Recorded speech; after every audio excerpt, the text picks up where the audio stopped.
ለምሳሌ በ2010 በሪፎርሙ ማግስት ኢትዮጵያ ውስጥ ሩዝ ነበር ፎገራ አካባቢ ይመረታል። ግን እንደ ሀገር የምናመርተው 1.5 ሚሊዮን ኩንታል ነበር።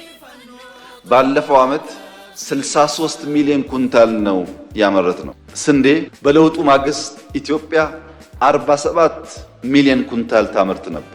በየዓመቱ $1 ቢሊዮን ገደማ ከውጭ እናስገባለን ብቻ ሳይሆን ክልሎች ልክ እንደ በጀት ስንዴ ኮታ ይጠብቁ ነበር። ባለፈው ዓመት ስንዴ ከ280 ሚሊዮን ኩንታል በላይ አምርተናል። ቡና ከለውጡ ማግስት 4.5 ሚሊዮን ኩንታል ነው ያመረትነው። ባለፈው ዓመት 11.5 ሚሊዮን ኩንታል ቡና አምርተናል። $2.5 ቢሊዮን ኤክስፖርት አድርገናል።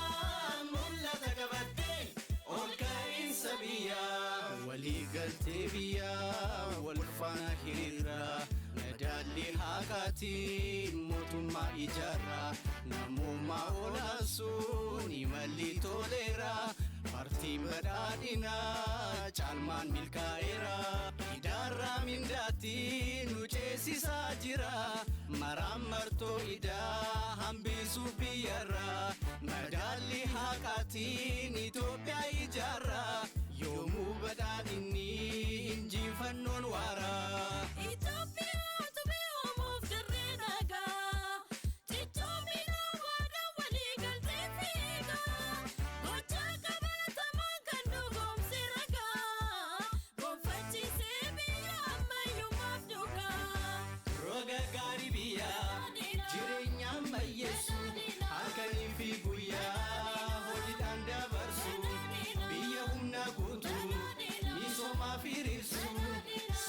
ስምንት 830 ተሰርተው ስራ ያቆሙ ፋብሪካዎች ባለፉት 3 ዓመታት የኢትዮጵያ ታምርት ንቅናቄ ውስጥ መልሰው ስራ እንዲጀምሩ የተበተኑ ሰራተኞች እንዲሰባሰቡ እና ምርታማነት እንዲያድግ ከፍተኛ ድርሻ እንዲወጡ ሆኗል።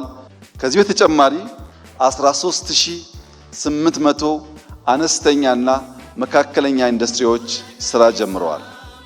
ይሄ ብቻ ሳይሆን በሀገር ውስጥ ያሉ ኢንዱስትሪዎች በኢትዮጵያ ያላቸው የገበያ ድርሻ ከ3 ዓመት በፊት 30% ገደማ የነበረው አሁን 41% ደርሷል። ምን ማለት ነው?